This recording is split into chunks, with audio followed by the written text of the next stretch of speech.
Disculpe. Bueno, entonces lo que les estaba diciendo es que como no nos autorizaron la visita académica, lo que vamos a hacer es que el trabajo final queda como, el trabajo que teníamos pendiente queda como trabajo final. Entonces, para que por favor se pongan a hacer, se pongan a terminar, aunque ya les voy a explicar eso por WhatsApp y por correo. Sí. Bueno, entonces, no sé si es que estamos muchos, estamos pocos, pero voy a proceder con la lista, ¿ya? Aguilar, no está.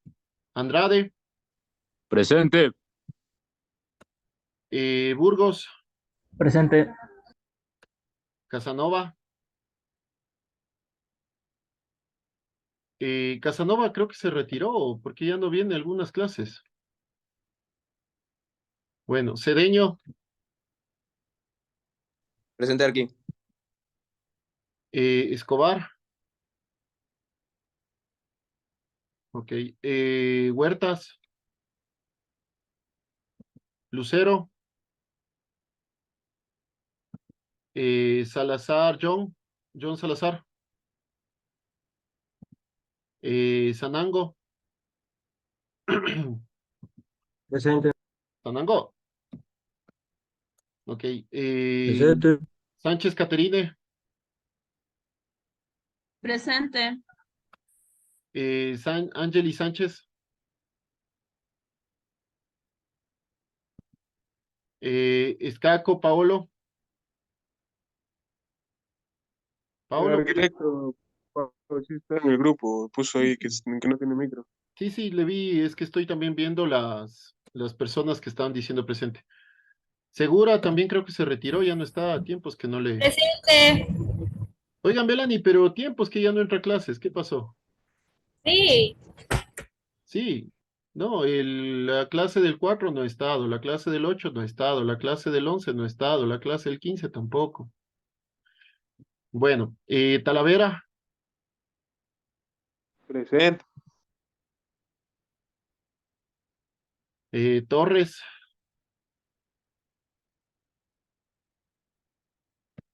y Ulloa. Ok, estamos 8 personas y están 10 participantes. ¿Alguien falta? ¿Alguien no le nombré?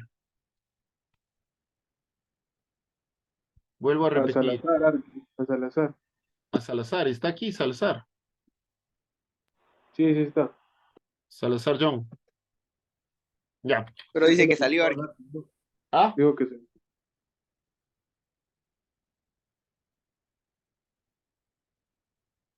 eh, espérenme un segundo.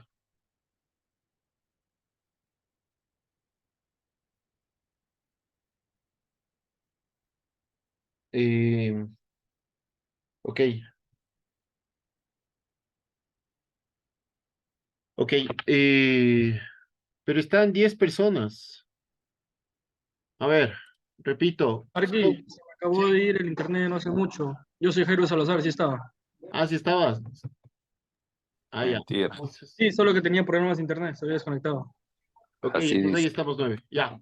Bueno, empecemos, chicos. Como les decía, ya estamos en las últimas clases. Les vuelvo y les repito, lo que ahora nos corresponde más bien es ya empezar a, ya empezar a hacer el trabajo final. Como trabajo final les voy a pedir que hagan el trabajo que tenían que hacer, que tenían que presentar en el segundo parcial. No sé si lo recuerdan. El trabajo del segundo parcial era un trabajo facilito. Teníamos que hacer una investigación y una exposición. Entonces, a partir de la próxima semana les voy a empezar a revisar ese trabajo, ¿sí? No quiero ser injusto, sobre todo porque supongo que en muchos de ustedes habrá, o esta será la primera vez que tengan una, una relación directa con sistemas de investigación. Entonces, les voy a pedir a los que deseen, pueden hacer uso de las correcciones. Es decir, pueden empezar a corregirse si ustedes desean. ¿Sí? Entonces, desde la próxima clase podemos empezar a generar correcciones. La idea con eso es que ustedes puedan mejorar su trabajo y en definitiva puedan sacar un 10, ¿no? Bueno, entonces vamos a empezar. ¿Me confirman si es que estoy compartiendo, si estoy compartiendo pantalla, por favor?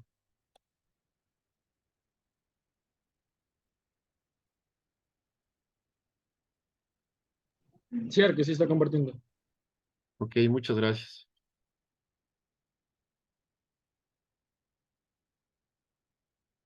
Ok. Solo permítame, voy a cerrar la puerta de acá porque se genera ruidos por afuera.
Bueno, entonces empecemos. Hemos empezado ya en esta última etapa, en este último módulo.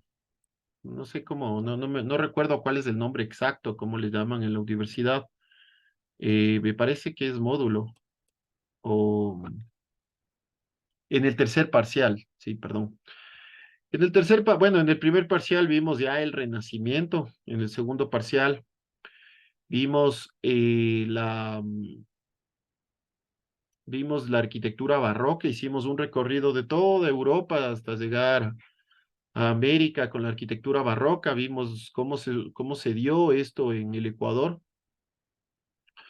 Vimos la escuela quiteña, la escuela de artes quiteñas, que duró más o menos unos 3 siglos, y sobre todo con la escuela quiteña, cómo se desarrolló la arquitectura. Bueno, aunque también tuvo su repercusión en cuanto a escultura y pintura.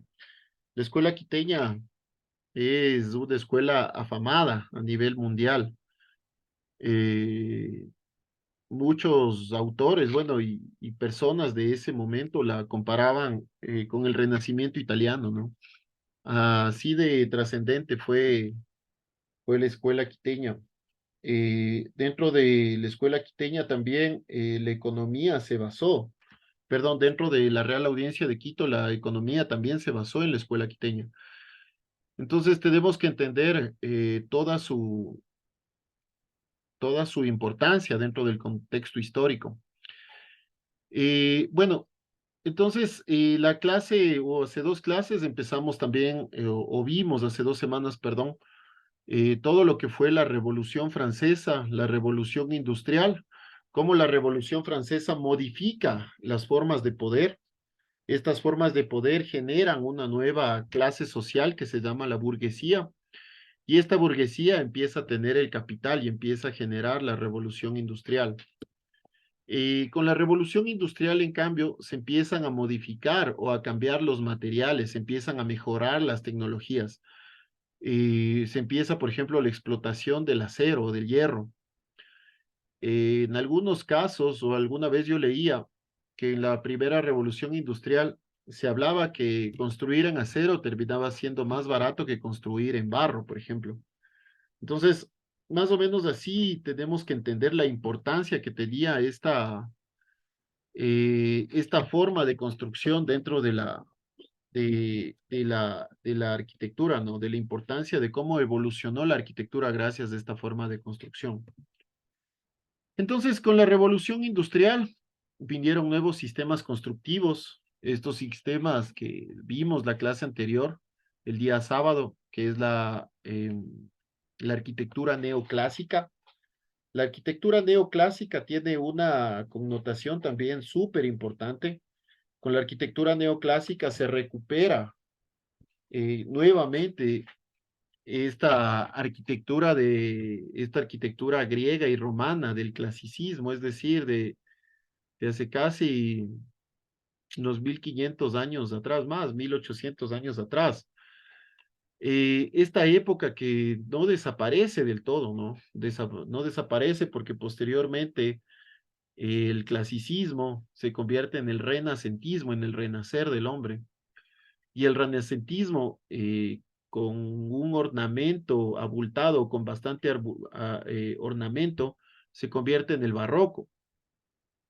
Posterior a la Ilustración y a la Revolución Francesa y a la Revolución Industrial, se empiezan a generar nuevos materiales y se empieza a generar también un estilo de arquitectura utópica, como lo vimos la clase pasada.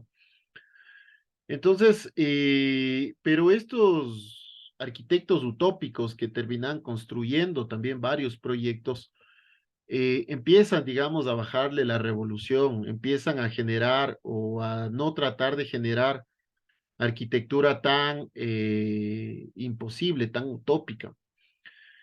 Pero, y se empieza a retomar el clasicismo nuevamente. Entonces nace la arquitectura neoclásica. Esta arquitectura neoclásica, acompañada de estos nuevos materiales, era mucho más posible en cuanto a monumentalidad que tenía. Ya empiezan también a durar mucho menos tiempo las obras. Antes recordemos que una basílica o o un palacio, por ejemplo, la Basílica de San Pedro se construyó en aproximadamente 300 años. Entonces ahora una basílica, una iglesia, un palacio, se termina construyendo en mucho menor tiempo, ¿sí? Pero a través también de esta identidad clásica. Entonces, vamos a ver cómo la revolución industrial empieza a traer unos nuevos materiales y unas nuevas tecnologías, ¿no?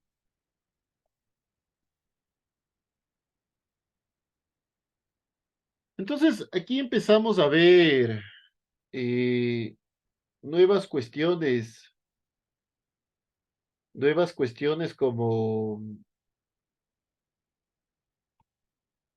como,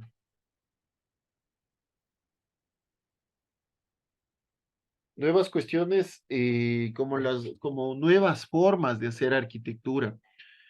Pero también recordemos que esta es una época muy caótica, que genera mucha depresión también. Depresión económica estoy hablando, ¿no?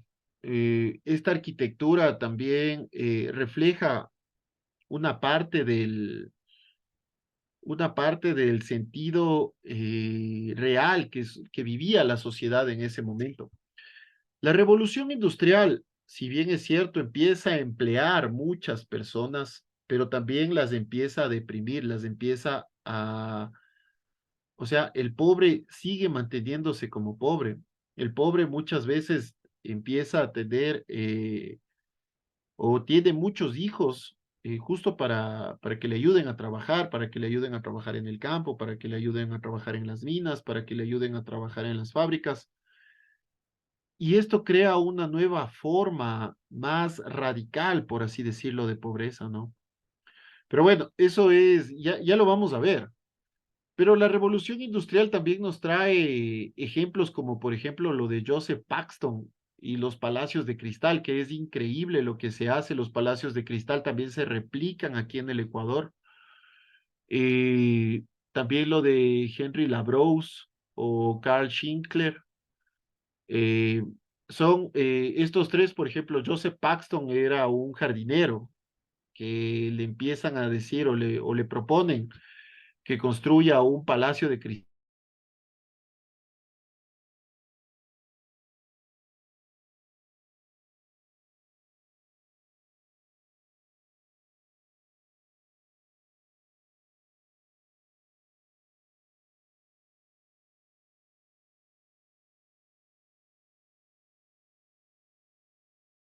el internet.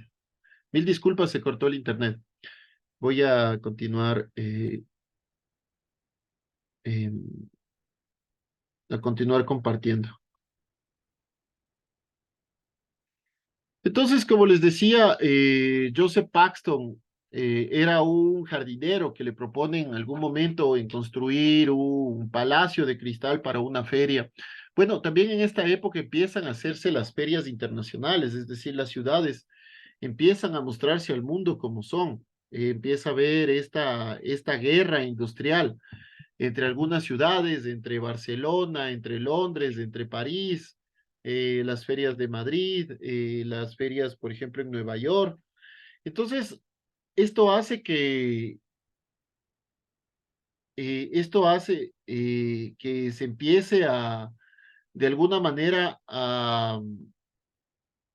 Espérenme un segundo, no sé qué pasa con el internet.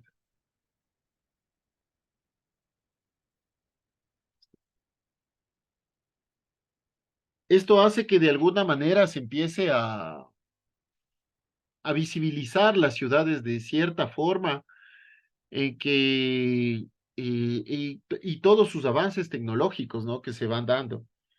Esto forma o trata de formar una especie de guerra de industrialización, ¿no?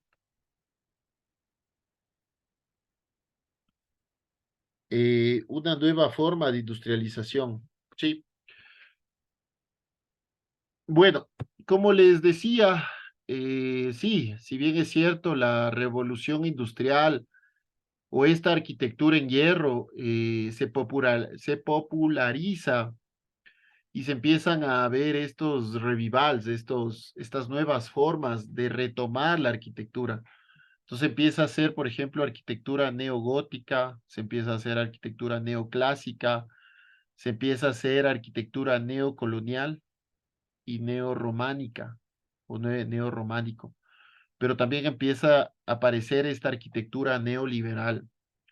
Sobre esto quisiera, no sé, ahondar un poco más el día sábado, pero esta, digamos, la arquitectura neogótica ya no existe o ya no se, o se hace muy poco. La neoclásica también ya muy poco, neocolonial mucho menos, o sea, ya se lo hacen haciendas o en áreas rurales sobre todo. Neorrománica, ni se diga, pero este es nuestro día a día, ¿no?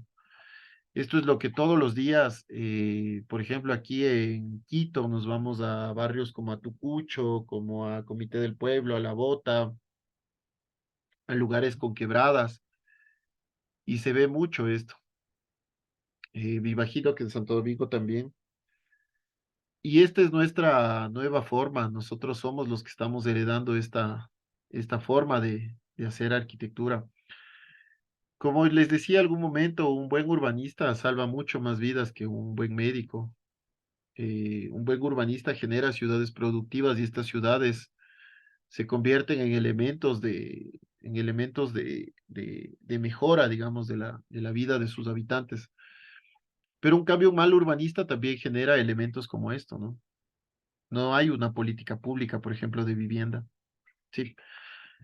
Actualmente en el gobierno se pretende generar una nueva política, pero bueno, lastimosamente también el tiempo de este gobierno ya se está terminando, entonces posiblemente los procesos se estén cortando. Será una deuda del siguiente gobierno que ojalá sepa cumplirla, sí. Pero bueno, continuemos. Entonces, ¿qué es esto de la arquitectura en hierro? También conocida como arquitectura de la ingeniería o arquitectura industrial. Se dio en el siglo XIX como técnica constructiva y estilo arquitectónico originados en la disponibilidad de los nuevos materiales que propició la revolución industrial. Estos nuevos materiales son sobre todo el hierro.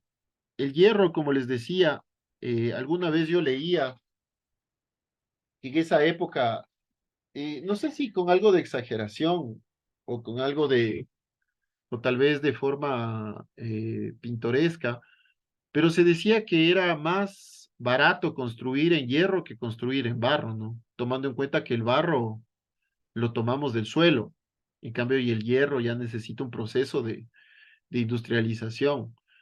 Entonces, no sé si es que era una forma más bien pintoresca o burlesca de decir algo, o de la cantidad de hierro que se producía en ese momento. Pero alguna vez yo lo escuché, ¿no? Que era más barato o o menos caro construir en hierro que construir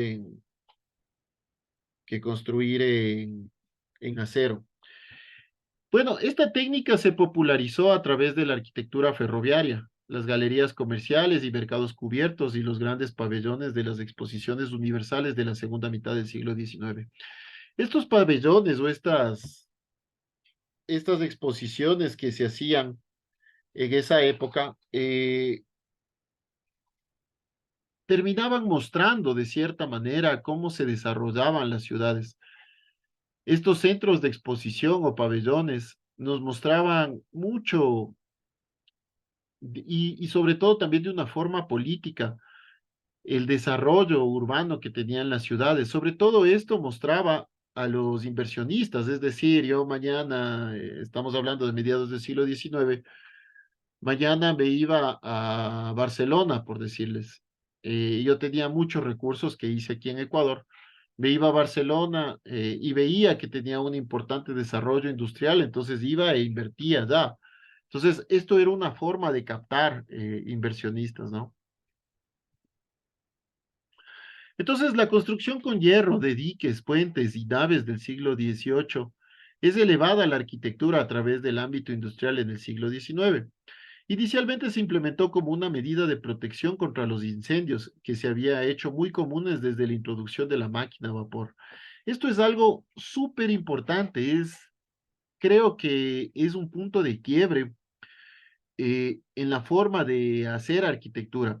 Recordemos que en esa época había muchas las fábricas, estas fábricas que posiblemente eran hechos con tapias, hechos con cubiertas de paja, posiblemente, o sea, con una arquitectura muy artesanal. ¿Qué sucedía con esto? Que las máquinas a vapor o las máquinas en ese momento eh, eran a vapor y a carbón. Entonces, consumían fuego. Y el carbón, no sé si es que ustedes han hecho alguna vez una parrillada en su casa, pero el carbón salta, ¿no? ¡Pac! Salta o empieza a explotar o tiene unas microexplosiones cuando se empieza a calentar. Entonces, estas explosiones chiquitas o estos saltos que se hacían, saltaban, por ejemplo, al piso y el piso que era de madera se empezaba a consumir y generaba muchos incendios. De hecho, en Guayaquil se empieza a construir principalmente con hierro, sobre todo por los incendios, porque hubo un gran incendio en Guayaquil. Bueno, además de esto marca claramente la brecha entre el pasado y el presente en la historia de la arquitectura. En el contexto, la revolución industrial y el surgimiento de la ciudad industrial, la sustitución de la leña por el carbón en la extracción del hierro permite la producción a nivel más industrial. En cuanto a la estructura, se desarrolla la idea de una armadura de hierro. El hierro fundido se aplica en barandales hasta cerramientos y surgen nuevas tipologías de edificios nunca antes ideadas, ¿no? Sobre todo, por ejemplo, estos palacios de cristal, eh, que eran pabellones gigantes o eran galpones gigantes. Bueno, ¿qué sucede, por ejemplo, en Europa? En Europa tenemos autores como Joseph Paxton y los Palacios de Cristal, Henry Labrousse con la Biblioteca Nacional de París, Karl Schinkler con la Academia de Arquitectura de Berlín y sobre todo tenemos a Gustav Eiffel con la Torre Eiffel. Por ejemplo, la Torre Eiffel, ya lo vamos a ver más adelante, pero la Torre Eiffel es súper anecdótica, ¿no? La Torre Eiffel inicialmente a nadie le gustaba, a nadie le interesaba. La Torre Eiffel le decían el lápiz, me parece. Entonces, como no les gustaba, pensaban que era, o la querían de cierta manera quitar, eliminar. Pero la Torre Eiffel es uno de los elementos arquitectónicos más icónicos a nivel mundial. Es decir, ustedes ven la Torre Eiffel o un triángulo con un arco en el medio que simula ser, o sea, o un icono de la Torre Eiffel, y inmediatamente pensamos en París, ¿no? Por ejemplo, el puente de Coolbrookdale en Shropshire de 1775, el primer puente de arco en hierro fundido, cruza el río Severn, el de mayor longitud en Gran Bretaña, construido en su totalidad con hierro fundido, con 60 metros de longitud y 18 metros de altura. Es decir, el hierro lo que nos permite es tener grandes luces.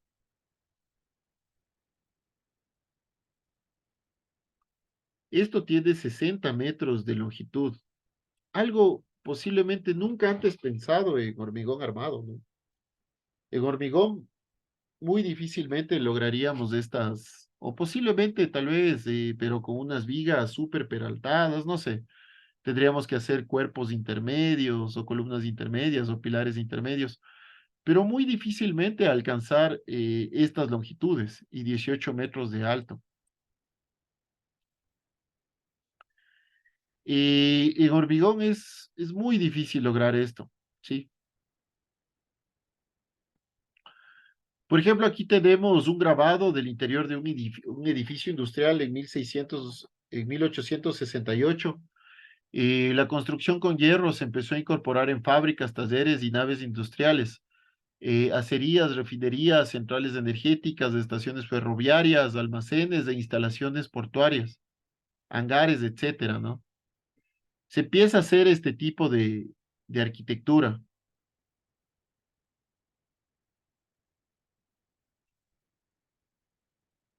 Que es arquitectura industrial.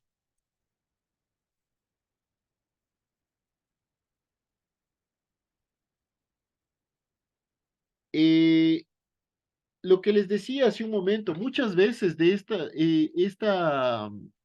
este tipo de construcción se producía o tenía motores a vapor. ¿Cómo funciona un motor a vapor? El motor a vapor básicamente funciona quemando carbón o quemando leña, eh, perdón, hirviendo agua a través de carbón o leña. Y esta agua, al evaporarse, sus partículas se empiezan a separar y esto hace que genere un empuje de pistones, ¿no? Entonces así funcionaba básicamente la máquina a vapor. Pero el quemar carbón o leña generaba o hacía que se generen muchas partículas calientes. Y esto hacía a su vez que se empiecen a quemar cosas, ¿no?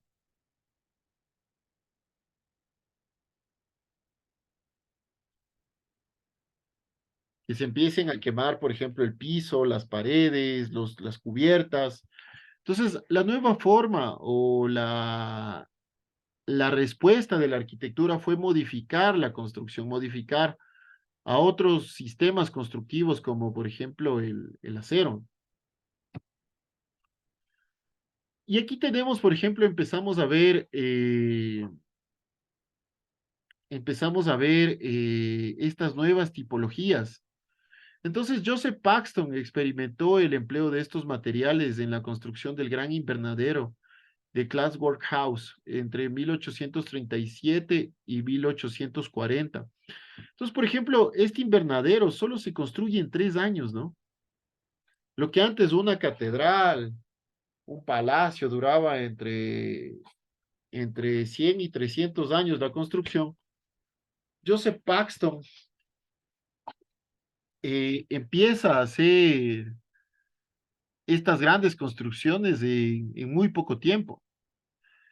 Richard Turner y Decimus Burton se encargan de construir el invernadero del Real Jardín Botánico de Kew, abierto al público en 1841.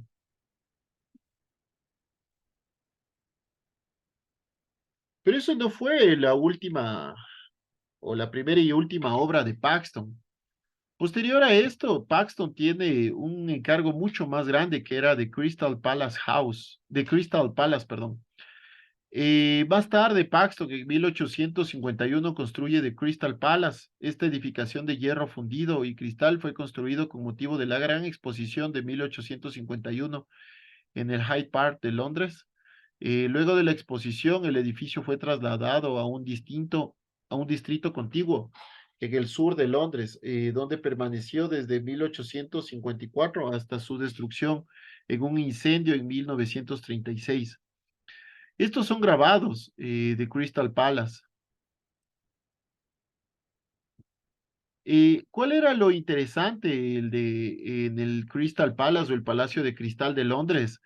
Es que era arquitectura desmontable, es decir, posterior a la Feria de Londres o a la Gran Exposición de 1851, empiezan a desmontar completamente esta arquitectura y le pasan a otro lugar. Entonces aquí vamos a ver el Palacio de Cristal de 1851, que era algo monumental, era algo increíble, que lastimosamente se incendia, pero tenemos algunos grabados y algunas fotos en blanco y negro que nos ayudan a entender la magnitud de esta obra, ¿no? El Crystal Palace era un palacio gigantesco, era algo eh, insólito para ese momento y mucho más construirlo en tan poco tiempo. Recordemos que, como les decía, antes de este tipo o estilo de arquitectura, se construían cosas gigantes o cosas monumentales, pero claro, a lo largo de muchos años. Apenas se construye en 3 o 4 años, me parece. Entonces, The Crystal Palace o el Palacio de Cristal era gigantesco comparado con las construcciones hechas hasta el momento. Era 5 veces más grande que el de Pan House, construida por Burton y Turner. Además, el diseño fue rápidamente realizado y su construcción duró tan solo 6 meses, perdón. 6 meses de haber construido esto era impresionante. Entonces, si nosotros vemos, simplemente es arquitectura modular. Algo que hasta el momento nosotros construimos, ¿no?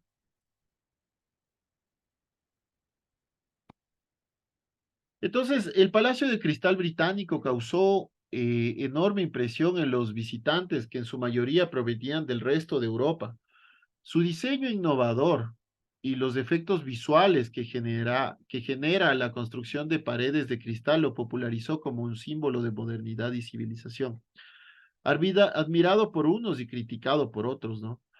Por ejemplo, lo interesante de este Palacio de Cristal es que era una arquitectura cubierta pero abierta.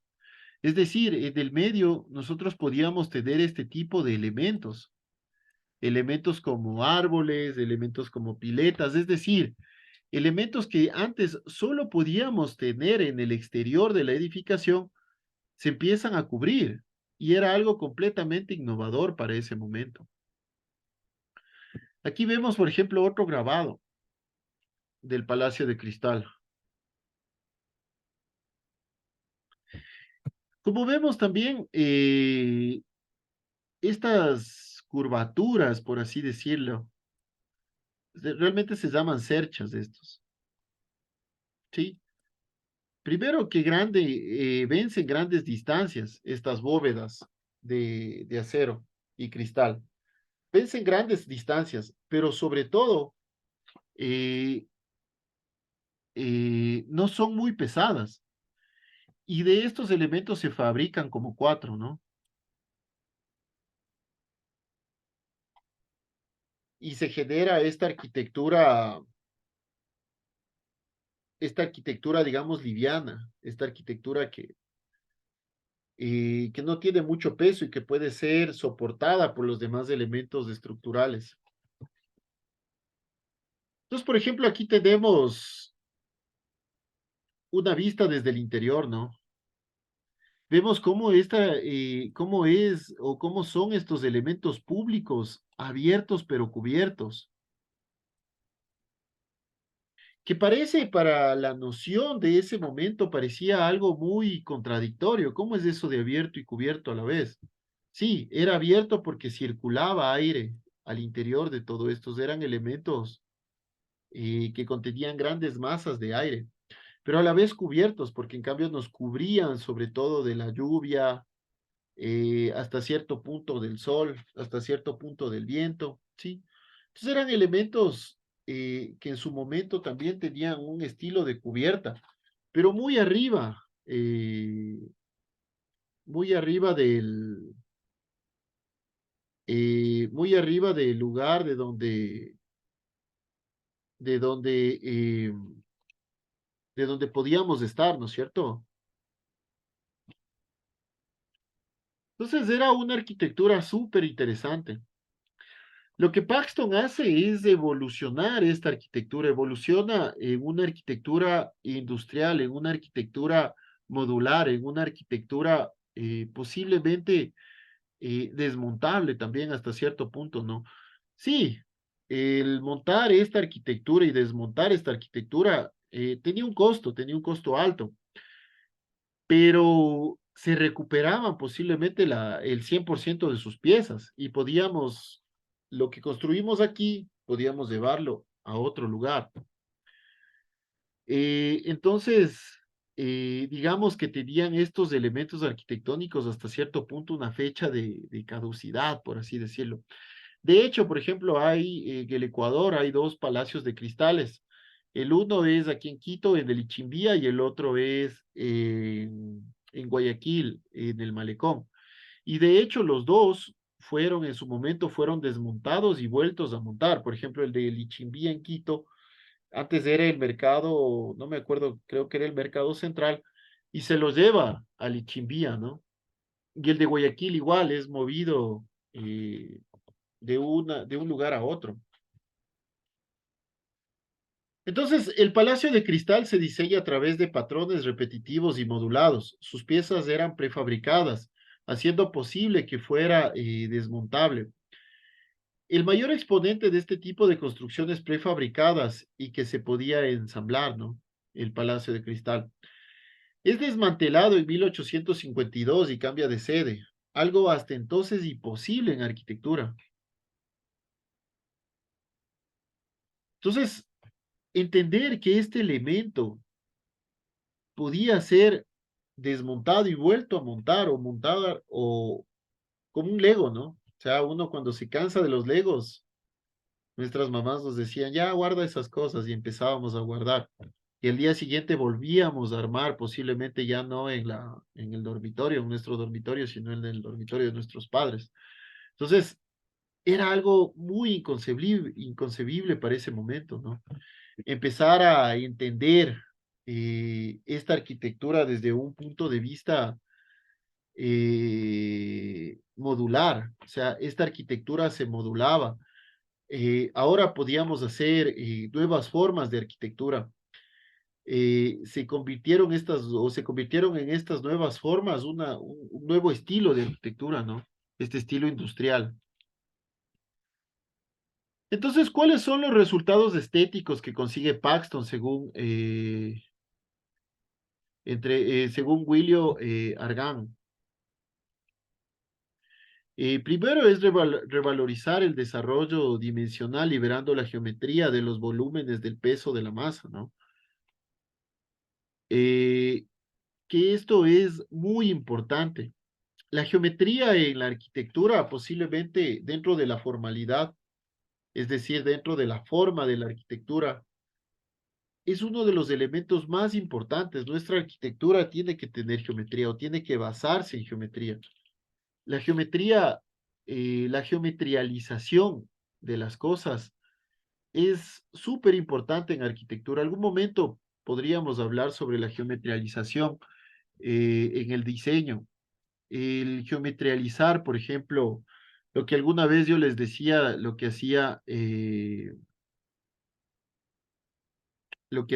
se me fue el nombre, lo que hacía Oscar Niemeyer, que geometrializaba las cosas y eso lo transformaba en arquitectura, ¿no? Segundo punto, conseguir una volumetría transparente, eliminando la distinción entre espacio interno y espacio externo, dando una sensación primacía al vacío, es decir, los cristales, con relación al lleno y los finos segmentos metálicos, ¿no? Nosotros muchas veces cuando estábamos en estos palacios de cristal, no se entendía cuándo estábamos adentro y cuándo estábamos afuera, porque el cristal es un elemento tan limpio que parece que estamos adentro, ¿no? Y tercero, lograr que en el interior luminosidad al igual que el exterior. Lo malo de estos palacios de cristal es que al exterior, cuando hacía un sol canicular, un sol súper fuerte, en el interior también, más bien se concentraba, era un estilo de invernadero, se concentraba al interior el calor y hacía que al interior no sea tan confortable, ¿no? Pero era fácilmente solucionable. Se eliminaban eh, paneles y el aire empezaba a circular. Esta circulación de aire lo que generaba era que se ventile la parte interior y así generaba un mayor confort. Sí, pero dentro de todos estos elementos, Paxton modificó mucho las cuestiones estéticas. Bueno, la reina Victoria abre la exposición universal. El príncipe Alberto, esposo de la reina Victoria, fue el principal promotor de esta exposición. La inauguración oficial de la exposición universal de 1851 en Londres. Aquí vemos, ¿no? Louis Hatch, eh, litógrafo a color de Inglaterra en el siglo XIX. Este es un grabado, una litografía a color de Louis Hatch. Y se empieza a ver la gran importancia que se daba, ¿no? A a estos elementos.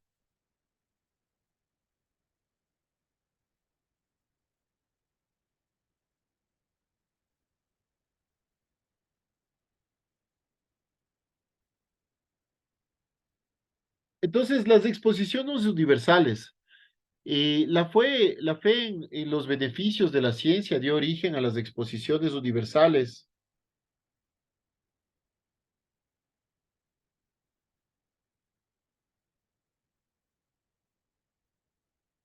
Eh, en la era de la industrialización que abarca entre 1851 hasta 1933, las exposiciones mundiales estaban centradas fundamentalmente en el comercio y la presentación de avances tecnológicos.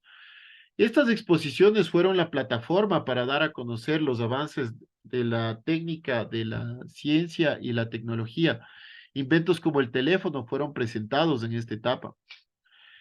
Los ejemplos más destacados de las exposiciones universales en la era industrial fueron en Londres 1851, Barcelona 1888, París 1889, en Chicago en 1893, en París en 1990 y en San Luis en 1904.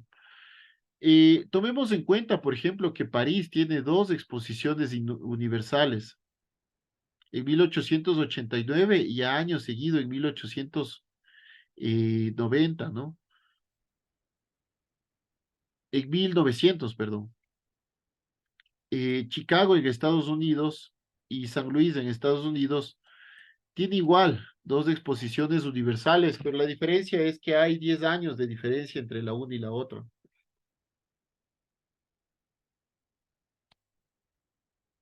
Bueno, entonces la arquitectura de hierro y cristal, además de su interés práctico, insertó un concepto revolucionario arquitectónico a través de los procedimientos de la ingeniería utilizando materiales de la construcción utilitaria que consiguen edificios altamente representativos, ¿no?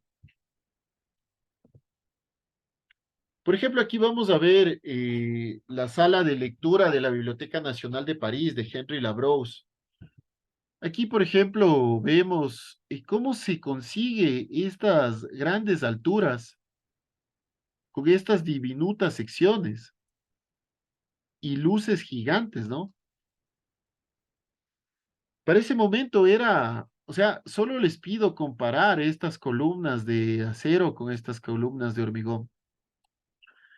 Posiblemente esta sección sea hecha en tubos de o tubos redondos de, no sé, de 30 centímetros.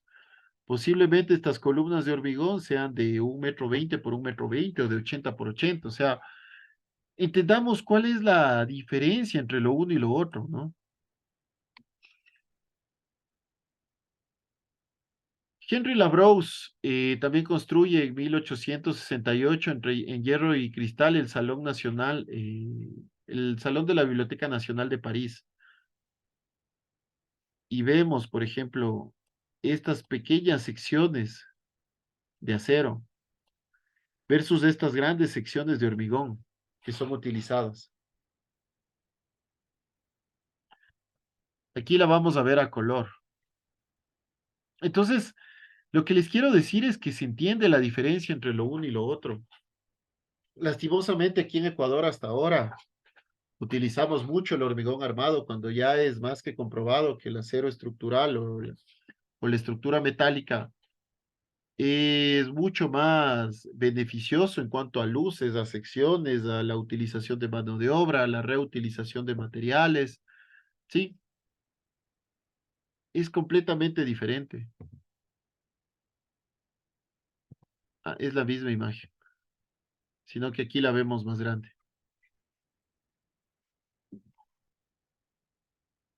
Súper interesante, ¿no?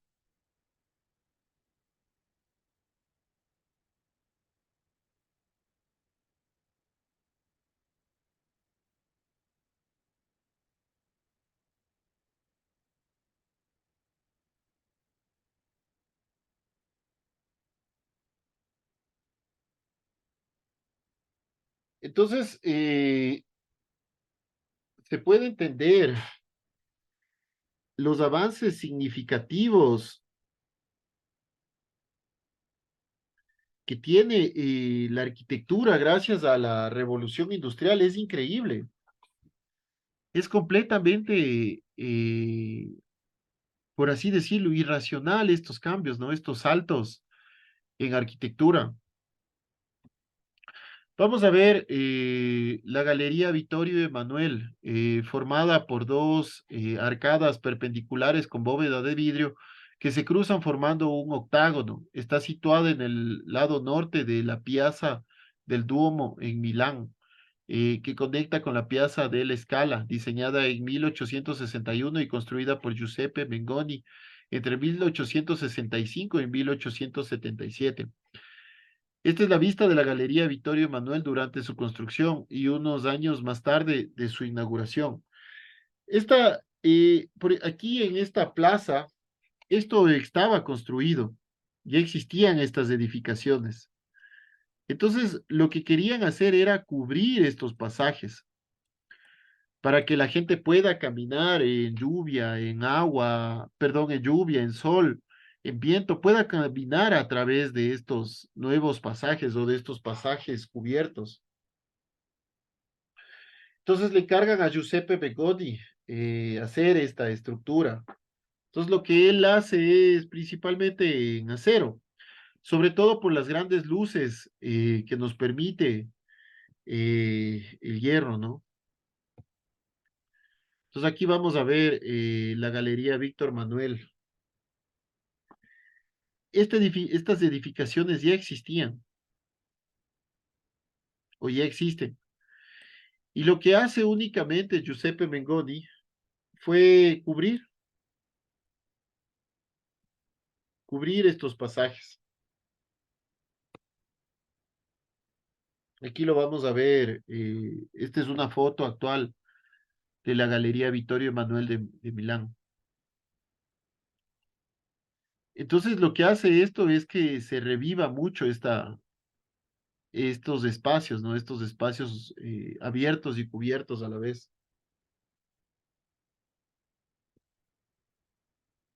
Aquí vemos, por ejemplo, ¿no? Cómo se genera este domo. cómo se generan estas bóvedas. Sí. Estos elementos básicamente ya existían. Lo que se hace es cubrir estos elementos. Y aquí se forma un octágono, ¿no?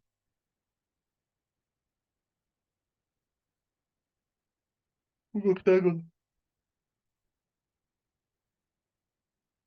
Este es otro palacio, el Palacio del Cristal del Retiro, que es una estructura de metal y cristal situado en Madrid, en el Parque del Retiro en Madrid.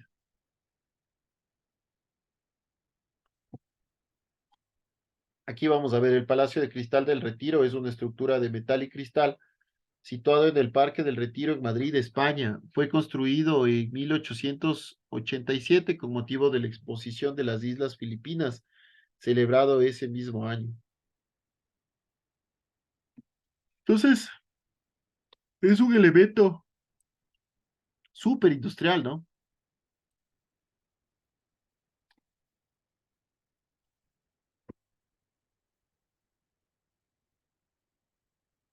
Este es el Mercat del Bon, construido en 1876 en el barrio de la Ribera, en Barcelona.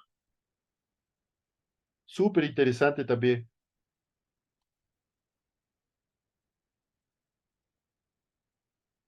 Cómo se hacen esas persianas para que circule aire y al interior no se concentre el calor. Aquí lo vemos desde el interior.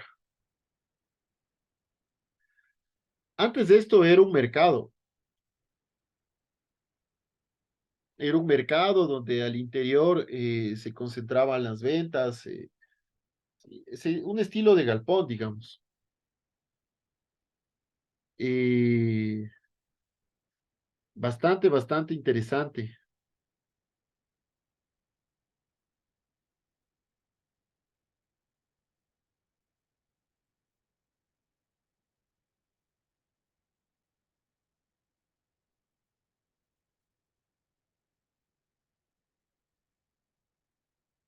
Actualmente este mercado se le hizo un área de juegos lúdicos. Por ejemplo, lo mismo sucedió aquí en este mercado que se me fue el nombre, que era, no es mercado, las plantas de agua aquí en Quito. Actualmente es el Museo del Yacu, se llama, que era también una estructura acristalada donde se captaba agua para Quito. Y posteriormente se le recubrió y ahora es un museo. Actualmente igual, el Mercat del Bon es, es un espacio más bien bastante lúdico. Aquí lo vemos.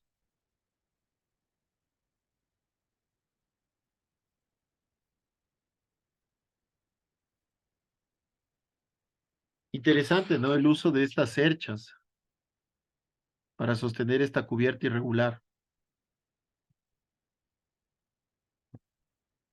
Bueno, el 24 de septiembre de 1882 se inauguró el Mercat de Saint-Antoine, obra de Antonio Roveiras y Tías y Joseph Cornet y más.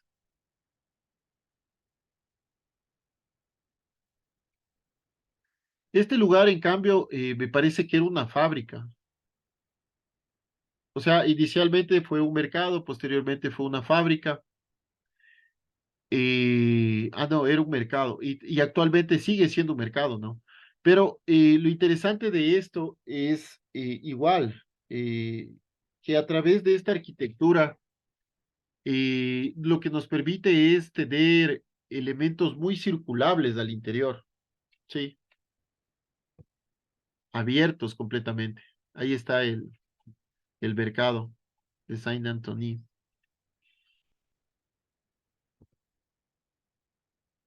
Igual con estas formas de persianas, con estas formas interesantes. Arquitectura muy industrial.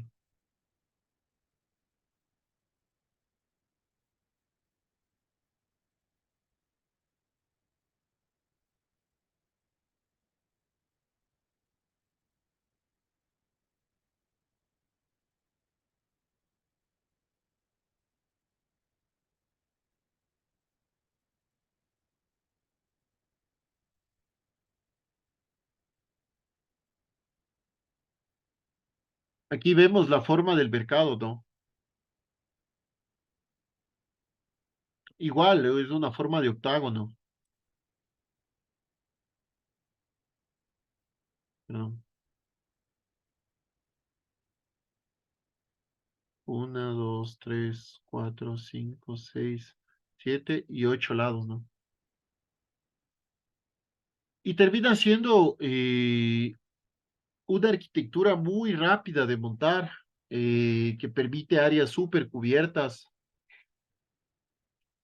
una arquitectura muy evolucionada para ese momento.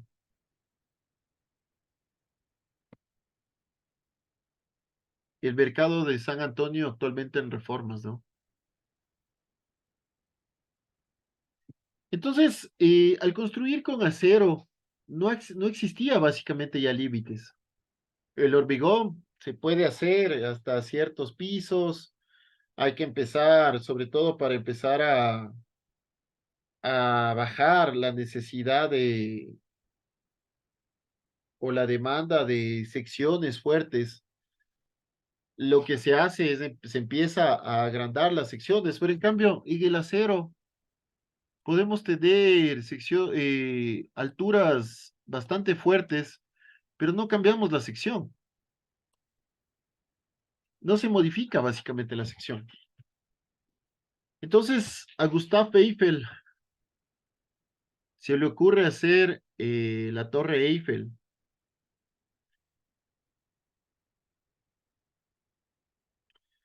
Una torre de unos 300 metros más o menos de altura, eh, en estructura de hierro, eh, construida por este ingeniero Gustave Eiffel, que realmente era un ingeniero ferroviario, que se hace para la exposición de París de 1889.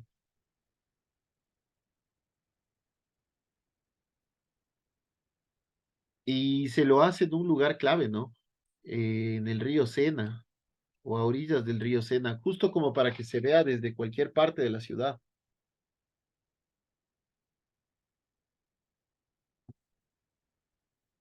Entonces, aquí vemos cómo se empieza a construir la Torre Eiffel.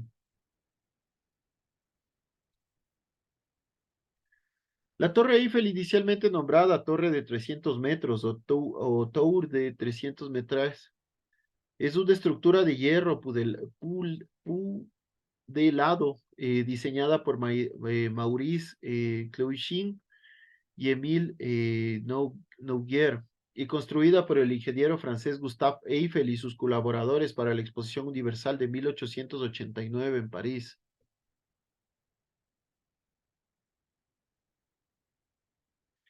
Entonces aquí se puede ver, ¿no? Cómo evoluciona la construcción.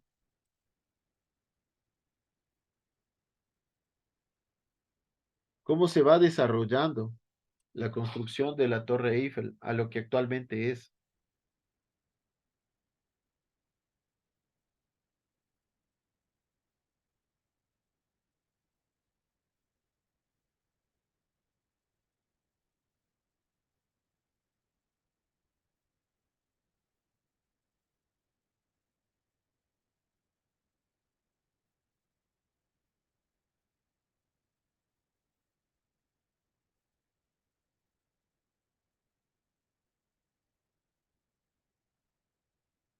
Hay que pensar que Francia, para ese momento, París para ese momento, lo que quería era mostrar de cierta manera sus avances tecnológicos, su poder económico. De hecho, hace dos exposiciones universales, la una posterior a la otra o cercana a la otra, la de 1889 y la de 1890. Bueno, pero también Francia antes de eso hace varias exposiciones universales, ¿no? Desde 1850 me parece. Pero estas son las dos más importantes, la de 1889, sobre todo por mostrar la Torre Eiffel, que era una torre de 300 metros de altura. Posiblemente en ese momento no había algo tan alto y tan esbelto, es decir, con secciones muy pequeñas de esa altura, ¿no? Muchos pensaban que algún momento se iba a caer, que por su propio peso era como un juego de naipes que iba a ceder por su propio peso. Pero claro, ya son más de 100 años, 120, como 130 años posteriores, y la Torre Eiffel sigue en pie. Entonces, Francia como huésped de las exposiciones universales a raíz de la Gran Exposición de Londres de 1851, los gobernantes perciben rápidamente que detrás de la apuesta tecnológica se perfila una vitrina política, así que buscan la oportunidad de trasladar la experiencia, demostrando su destreza industrial en el país anfitrión. Muestra su adelantado y superioridad sobre otras potencias europeas que reinaban entonces el mundo. Bajo esta visión, Francia acoge repetidas veces la Exposición Universal en los años de 1855, 1867, 1878, 1889 y 1900. Entonces se puede ver cuál es la importancia de estas exposiciones universales. Sobre todo, que los gobernantes o los políticos utilizaban estas exposiciones como una plataforma política para indicar qué tan bien eran llevados sus gobiernos, ¿no? Entonces, la Exposición Universal en París en 1889 se concreta por Jules Ferry, presidente del Consejo de entonces. Fue celebrada en el centenario de la toma de la Bastilla. Recordemos que la toma de la Bastilla fue en 1789 y se celebra como aniversario o como centenario de este hito importante en París, en Francia. Un acontecimiento tradicionalmente considerado como el símbolo del comienzo de la Revolución Francesa, ¿no? El símbolo principal de la exposición universal fue la Torre Eiffel, completada en 1889 y que sirvió como arco de entrada a la feria. Aquí nosotros podemos ver, este es el río Sena, aquí hay un puente y justo tienen que pasar por debajo de la Torre Eiffel, ¿no? Y aquí era la gran exposición o la exposición universal de París.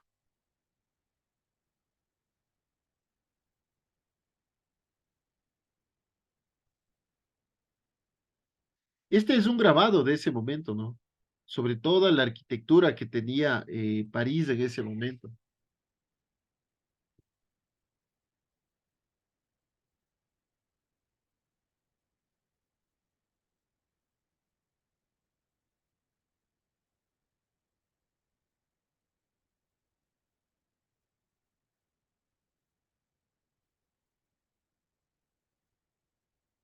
Bueno,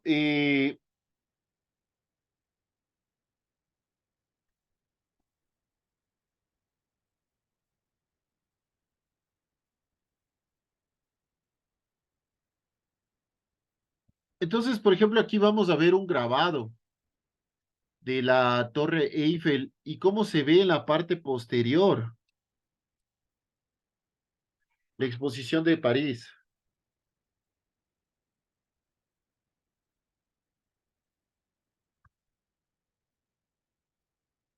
Cabe indicar que París en este momento, o Francia en este momento, era ya una democracia, bueno, una especie de democracia donde había un consejo. Es decir, Francia recorrió mucho tiempo, recorrió mucho camino como para tener lo que tenían en ese momento, que ya era una plena democracia, es decir, se sacaron el yugo de las monarquías, haciendo que sea un ejemplo para toda Europa y para también América Latina. Entonces, Gustave Eiffel, pensando en esto, genera esta torre o este monumento, ¿no? Justo para la exposición del centenario de la toma de la Bastilla, que da el inicio a la Revolución Francesa.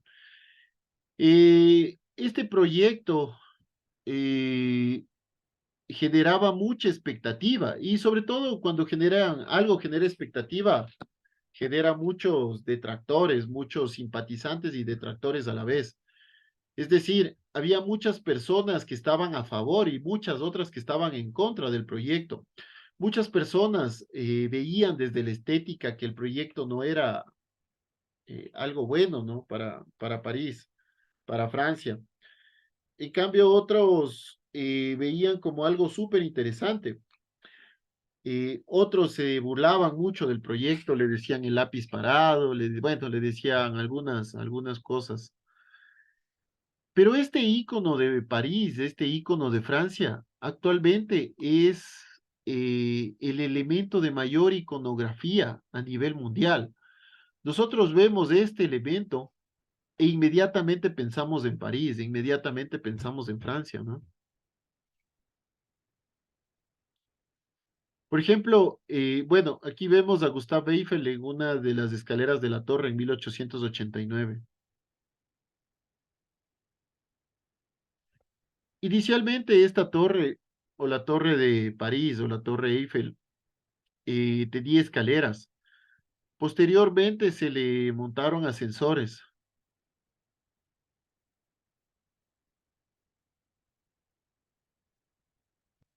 Aquí vemos más imágenes, ¿no? Y era algo espectacular ver a toda París desde la torre Eiffel. De lo que sé o de lo que conozco actualmente, eh, París, alrededor de la Torre Eiffel, tiene normativa que no permite construir edificios muy altos, justamente para no perder esta imagen. ¿Sí? Termina siendo este elemento súper interesante, sobre todo por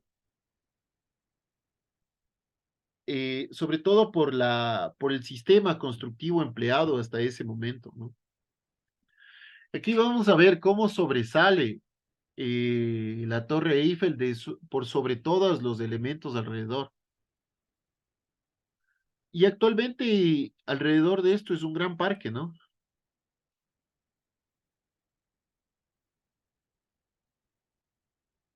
Esta es una fotografía aérea de la Exposición Universal de París de 1889, motivo por el cual la torre fue construida. Es decir, querían mostrar el poder económico de Francia y de París. Esta ya es una foto actual. Entonces, como les decía, ya es un gran parque. Pero sobre todo, existe normativa para que no se construya grandes edificaciones alrededor, ¿no?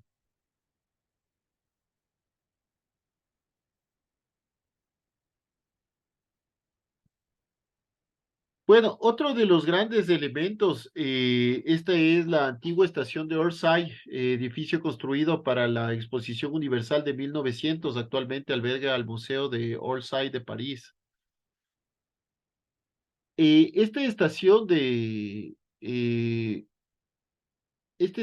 de ferrocarril antigua fue construida justo para mostrar, o un nuevo elemento para mostrar en la Exposición Universal de 1900 en París. Actualmente es un museo, el Museo de Orsay, eh, y que es un elemento recuperado bastante interesante. Esta es una imagen antigua. Vamos a ver la imagen nueva, ¿no?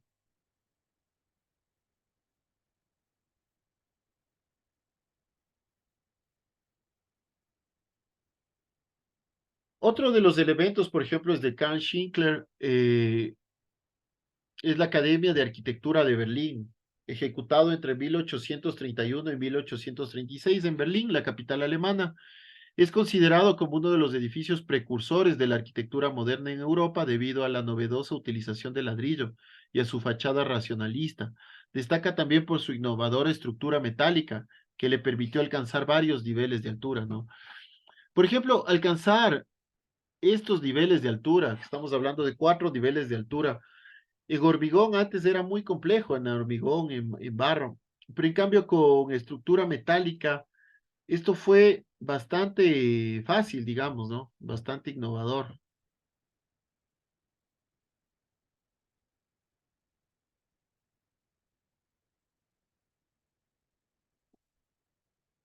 Entonces, dañada por los bombardeos aliados sobre Berlín durante la Segunda Guerra Mundial, la Bank-Daime fue parcialmente reconstruida en 1962. El edificio fue totalmente demolido para construir lo que sería el Ministerio de Asuntos Exteriores del gobierno de la República Democrática Alemana. En 1995, el Ministerio de Asuntos Exteriores de la República Democrática Alemana fue derribado con el objeto de construir lo que fue el Wederscher Mark. En este proyecto ya parcialmente realizado está prevista la reconstrucción de la Banca Audaime en su emplazamiento original cerca de la iglesia de Werder, que sobrevivió a la guerra. Al otro lado del río Sprit, se está actualmente reconstruyendo también el Palacio Real de Berlín. Aquí vemos, ¿no? La Banca Audaime.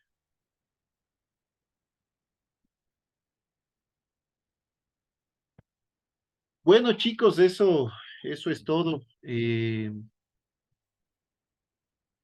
Espero les haya interesado esta clase. Es interesantísimo la arquitectura de hierro, cómo se dio, cómo se dio eh,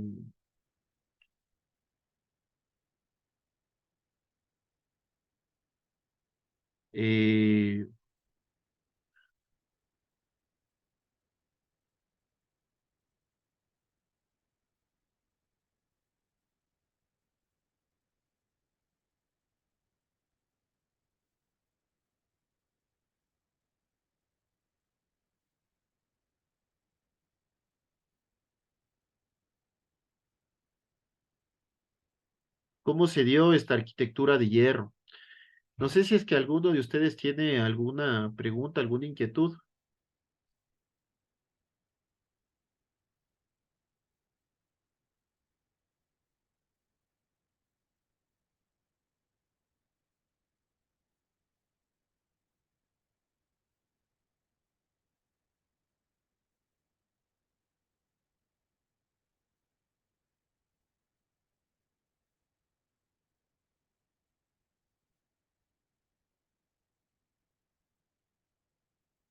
Bueno, chicos, si es que no hay ninguna pregunta, ninguna inquietud,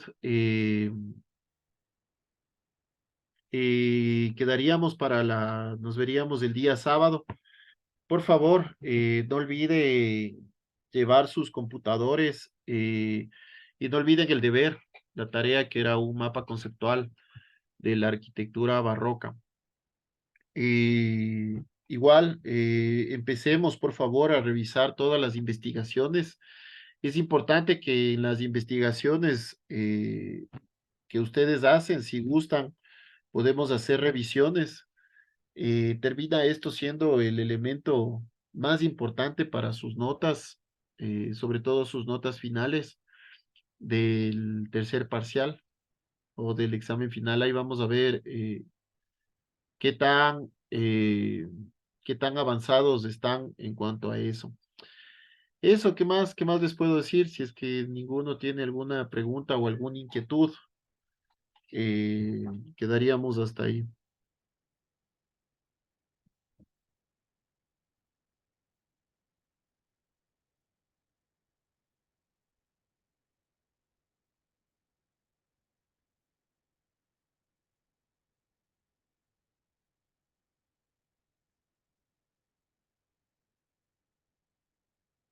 Chicos, no sé si es que tienen alguna pregunta adicional.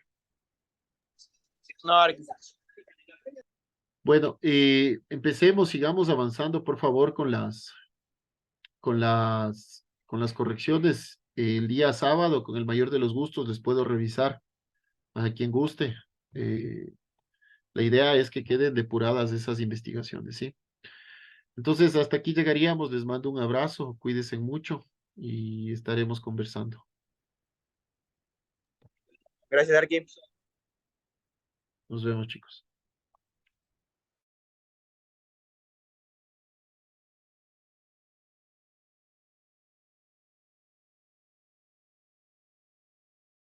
Hasta luego, Arqui. Chao, chicos, cuídense mucho.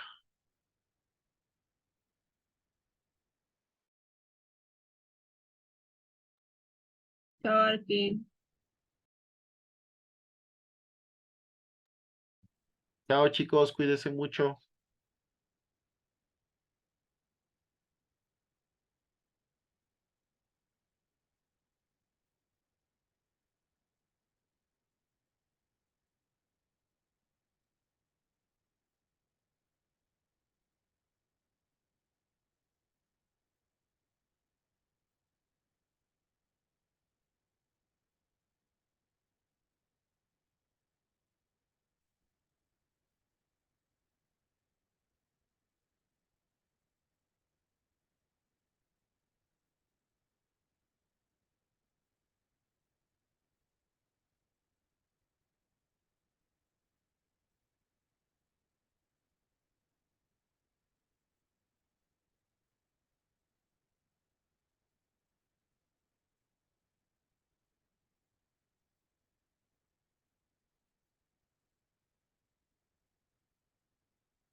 Hasta ahorita sigue.